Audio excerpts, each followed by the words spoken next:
Hello friends. Illustration number 2. If 10 raised to 9 electrons move out of a body to another body every second, right?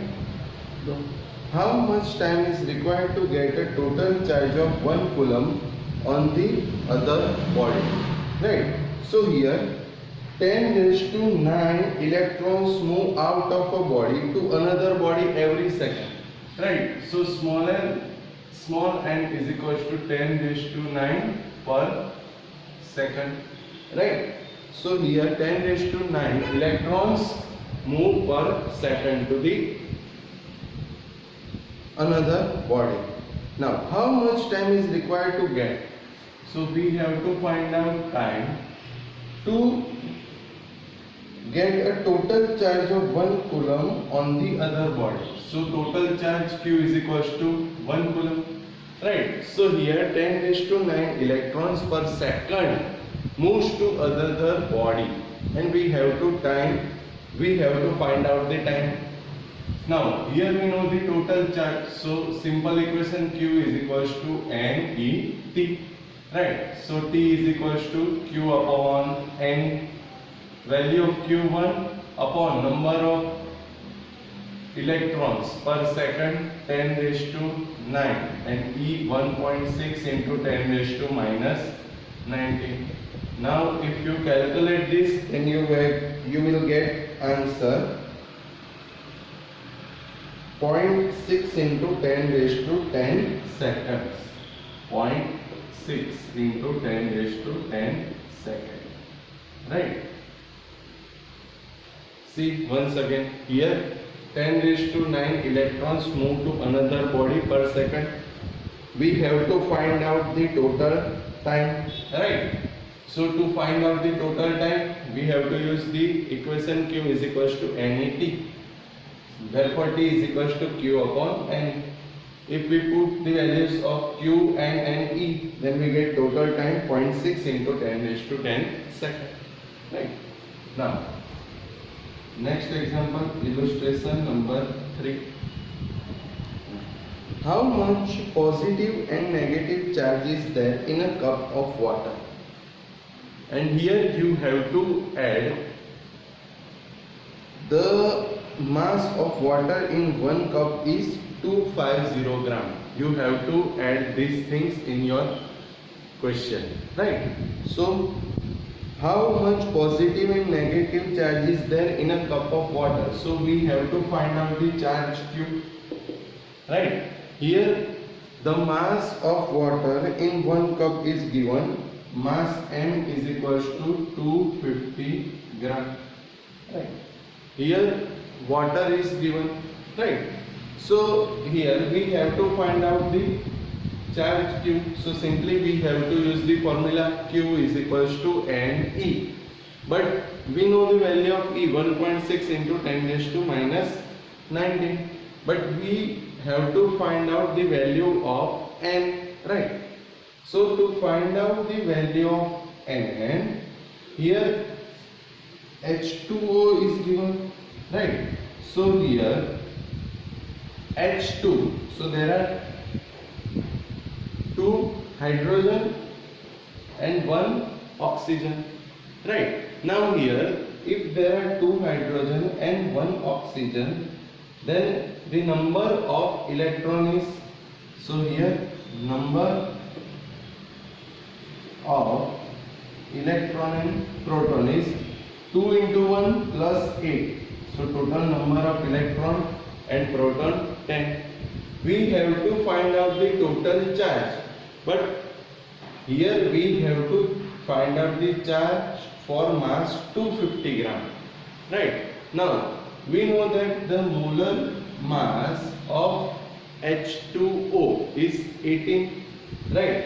So first of all, to find out the value of number of electrons in 250 gram, we have to use in 18 gram. The number is Na 6.02 into 10 raised to 23. So in 250 gram, how much, right? So the total number number is given by 250 into 6.02 into 10 raised to 23 divided by 18, right? So here these are the total number of H2O molecules, right, in 250 gram. Right, now we use the formula. The total charge Q is equals to NE.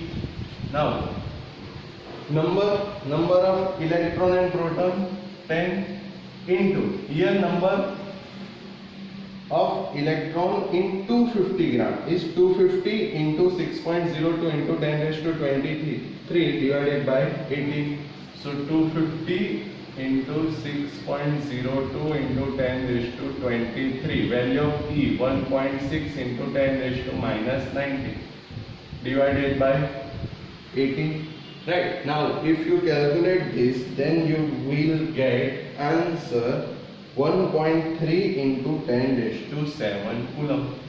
1.3 into 10 raised to 7 coulomb.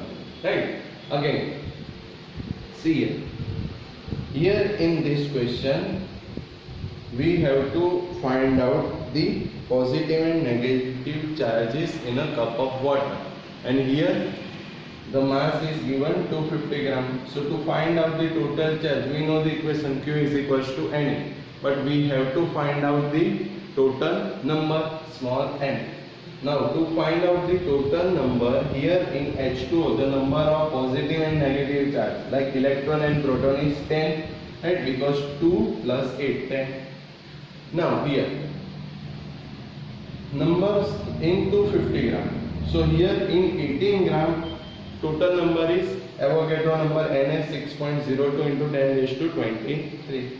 Now in 250 gram, how much? So total number is 250 into 6.02 into 10 raised to 23 divided by 18.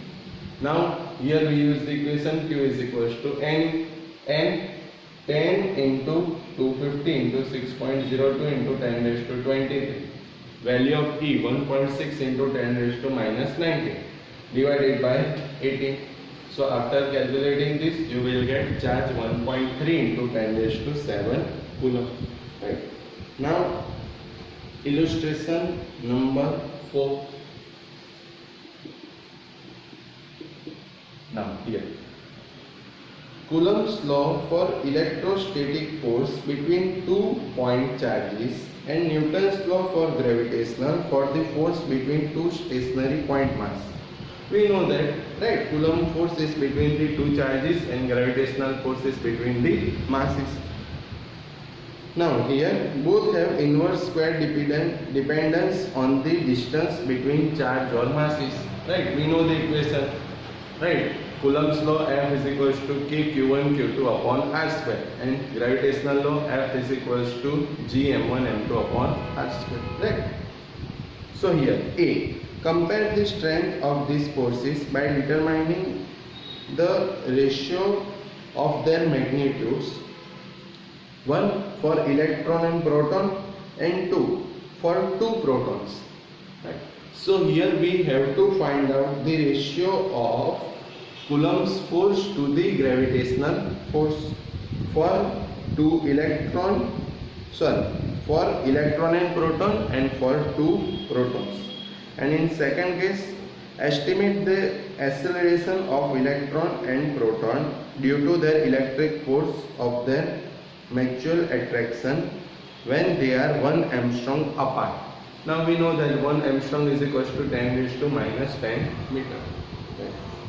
Here mass of proton is given 1.67 into 10 raised to minus 27 and mass of electron 9.11 into 10 raised to 31 kilogram. Right. Now here we have to find out the ratio of Coulomb force and gravitational force. So here ratio of CF, that means Coulomb force, and GF, that means gravitational force. For in first case electron and proton,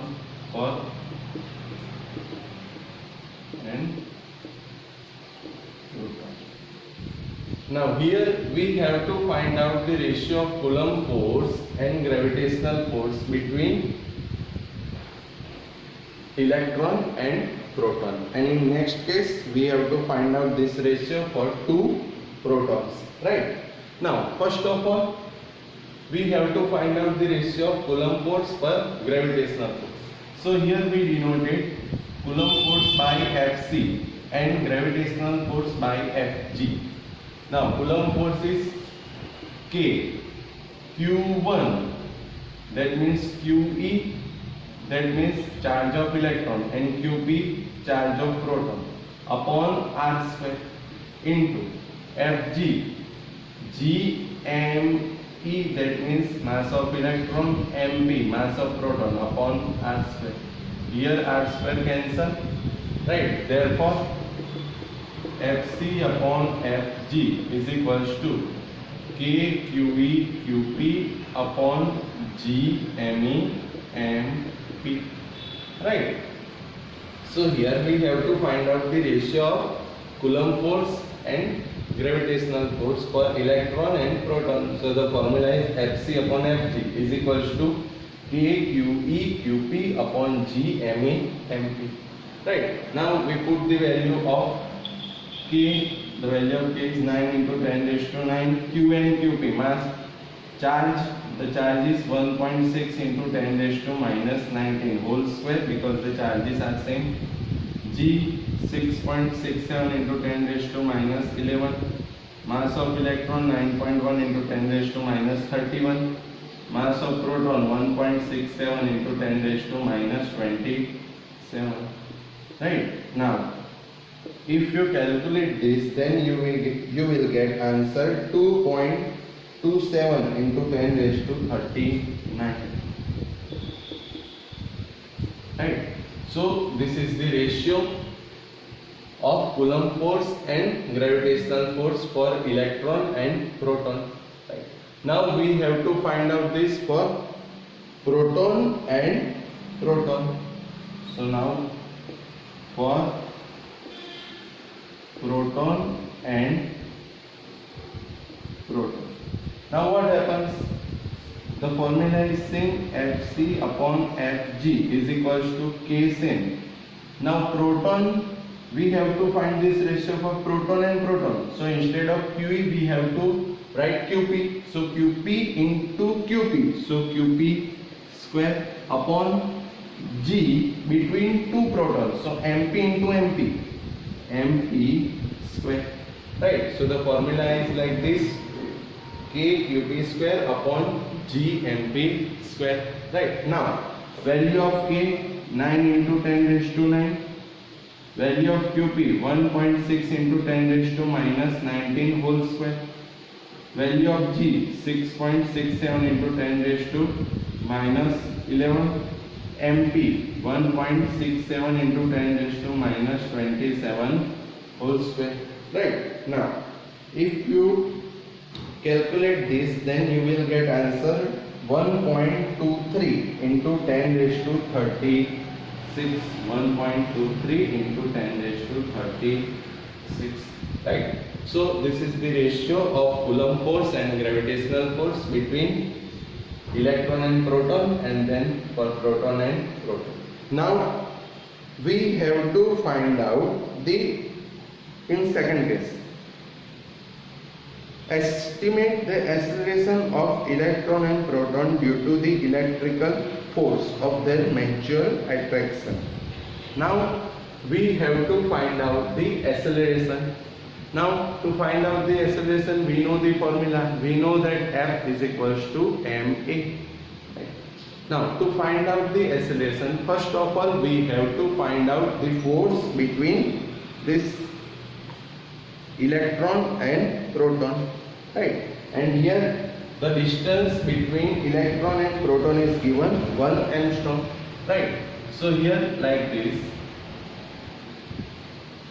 here this is electron and this is proton. The distance between them is 10 raised to 10 meter, right? We have to find out the force between this electron and proton. So F is equals to K QE upon R square, right? But here the charge on electron and proton is same, so we can write that F is equals to K, charge is same, so Q square upon R square. So F is equals to value of K 9 into 10 raised to 9, Q square 1.6 into 10 raised to minus 19 whole square upon R 10 raised to minus 10 whole square.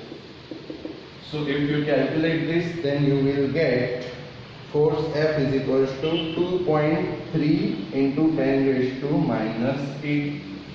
2.3 into 10 raised to minus 8 Newton. Right? Now we have to find out the acceleration for electron and proton. Right? So we know the formula, F is equals to ma. Right?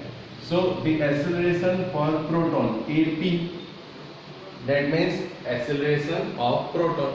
So we know the formula, F is equals to ma. So A is equals to F upon m, right? So A is equals to F upon m. But here we have to find out acceleration of proton. So F upon mp, where mp is the mass of proton.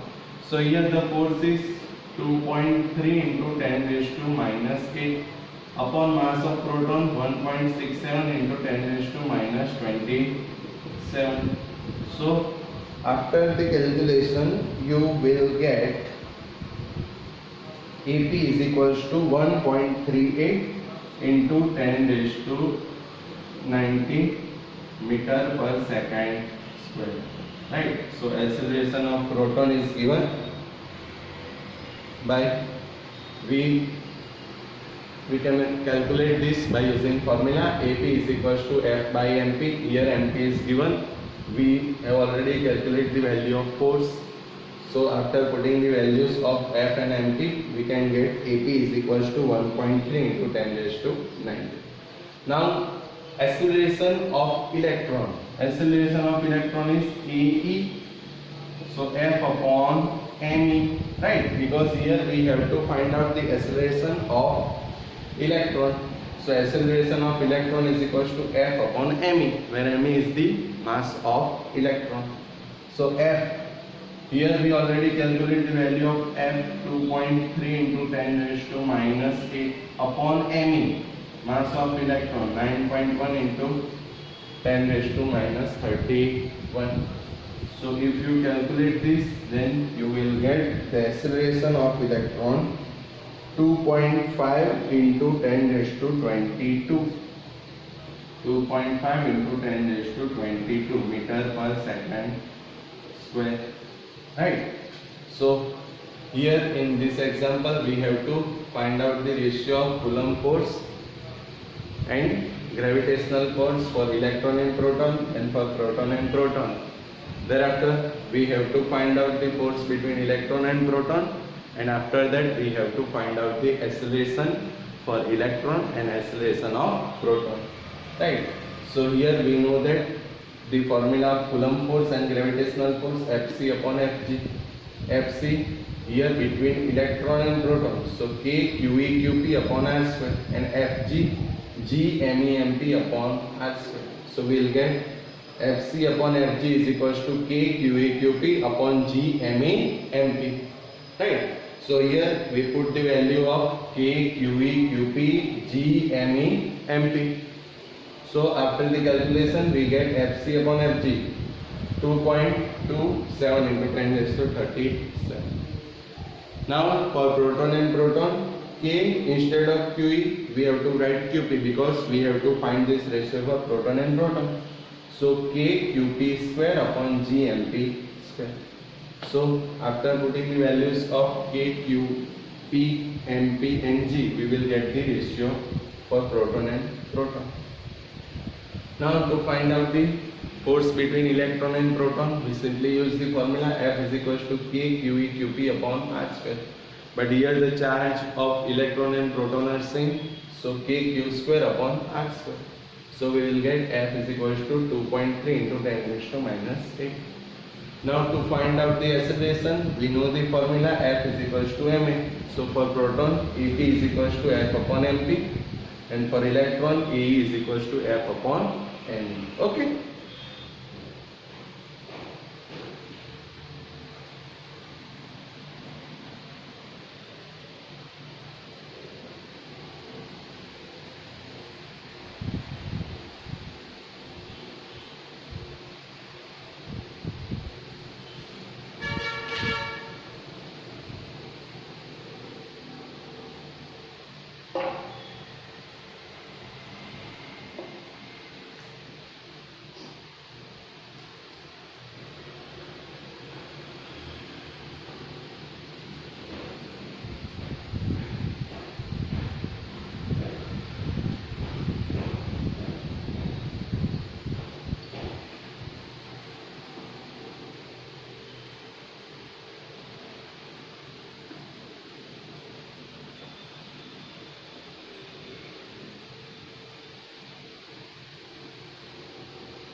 Now friends, we will move forward to our next example, that is illustration number 5.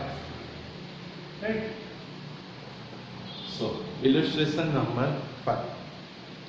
A charged metallic sphere A is suspended by a nylon thread. Another charged metallic sphere B held by an insulating handle is brought close to A, such that the distance between their center is 10 centimeter. Right. So here there are two spheres, sphere A and B, and here this both spheres are charged.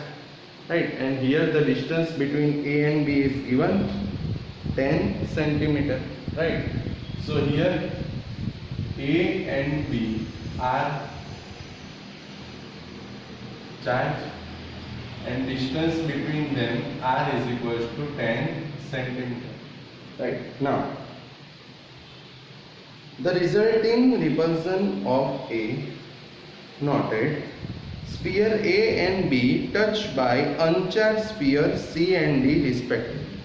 Now here see, these both sphere A and B are charged. Now this sphere touch with the uncharged sphere C and D. Now what happens? The C and D are then removed and B is brought to closer A to the distance of 5 centimeter between the centers. Right. Then what is the expected repulsion of A on the basis of Coulomb's law? Here sphere A and C and sphere B and D have identical size. Ignore the size of A and B in comparison to the separation between their centers. Right. Now here the sphere A and B are charged. Right. And the distance between A and B is given, R is equals to 10 centimeter. Right. Now in first condition, or we can say in first case, here the charge on A is QA and charge on B is QB. Right. So here in first case the force between A and B is given by F is equals to K QA QB upon R square, equation number 1. Right. So this is the first case. Here in the question we know that from the question that A and B are charged sphere. So suppose the charge on sphere A is QA and charge on sphere B is QB. Then the force between A and B is given by F is equals to K QA QB upon R square.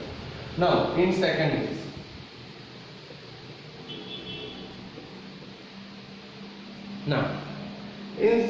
case, here see the question.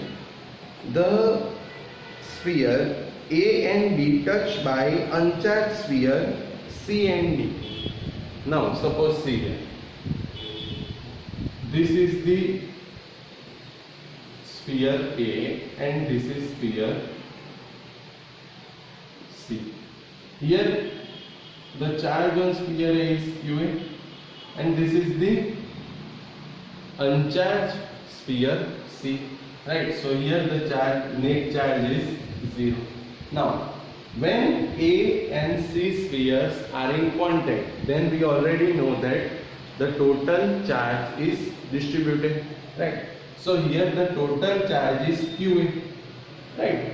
So after the contact between A and C, the charge on QA is QA by 2, right? And the charge on sphere C is QA by 2, right? Like this. Now what happens between B and D? So see here, this is the sphere B and this is sphere D. Here in initial condition the charge on sphere B is QB and the net charge on sphere D is 0 because sphere D is uncharged. Now after the contact between sphere B and sphere D, what happens? The charge on sphere B is QB by 2 and charge on sphere D is QB by 2, right? Because after the contact the total charge is distributed. Now what happens? So here in second case there is contact between A and C and B and D. Then what happens? After the contact the charge on QA is QA by 2 and charge on QB is QB by 2, right? So after the contact, charge on A is QA dash is equals to QA by 2 and after the contact charge on B is QB dash is equals to QB by 2, right? Now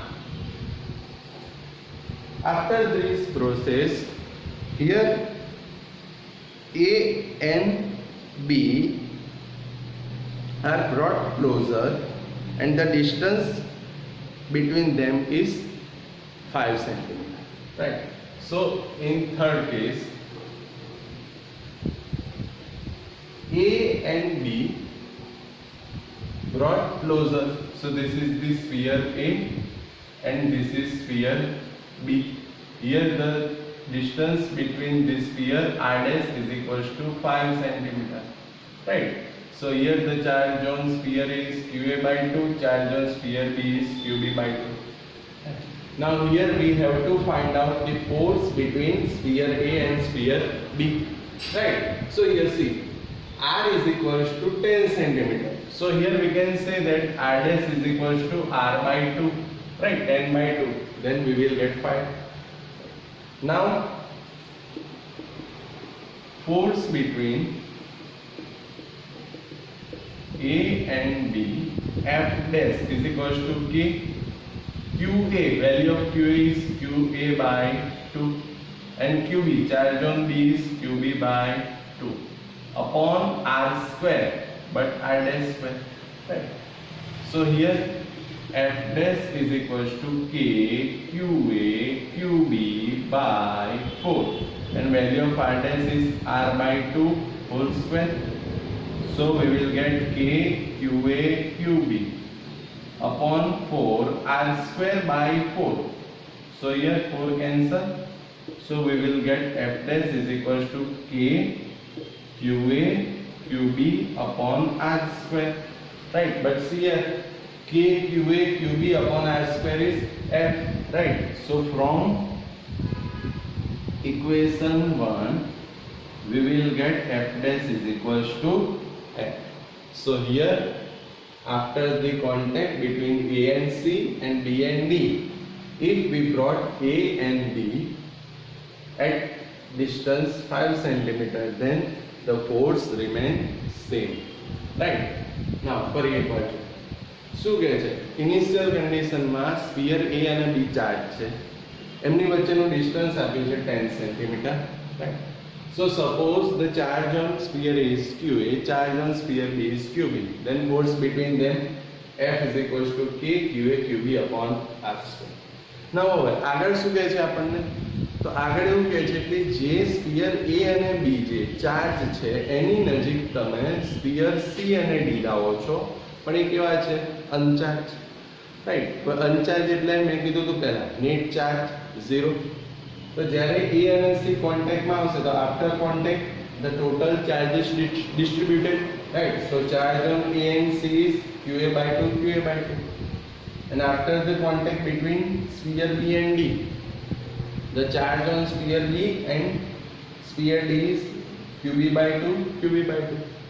So after the contact, charge on A is QA dash QA by 2, charge on B is QB dash QB by 2. Now here we brought A and B at distance 5 cm. Right. Then what happens? So here this is the sphere A and sphere B. The charge on sphere A is QA by 2, charge on sphere B is QB by 2. Here the distance between this sphere is 5 cm. So 10 by 2. So R dash is equals to R by 2. Now force between sphere A and sphere B. F dash is equals to F dash is equals to K. Here QA, but value of QA is QA by 2, QB by 2 upon R dash square. Right, so we will get K QA QB by 4, value of R dash is R by 2 whole square. Right. So we will get F dash is equals to K QA QB upon R square. But from equation number 1, the value of K QA QB upon R square is F. So F dash is equals to F. So here we can say that the forces are same after the contact. Okay.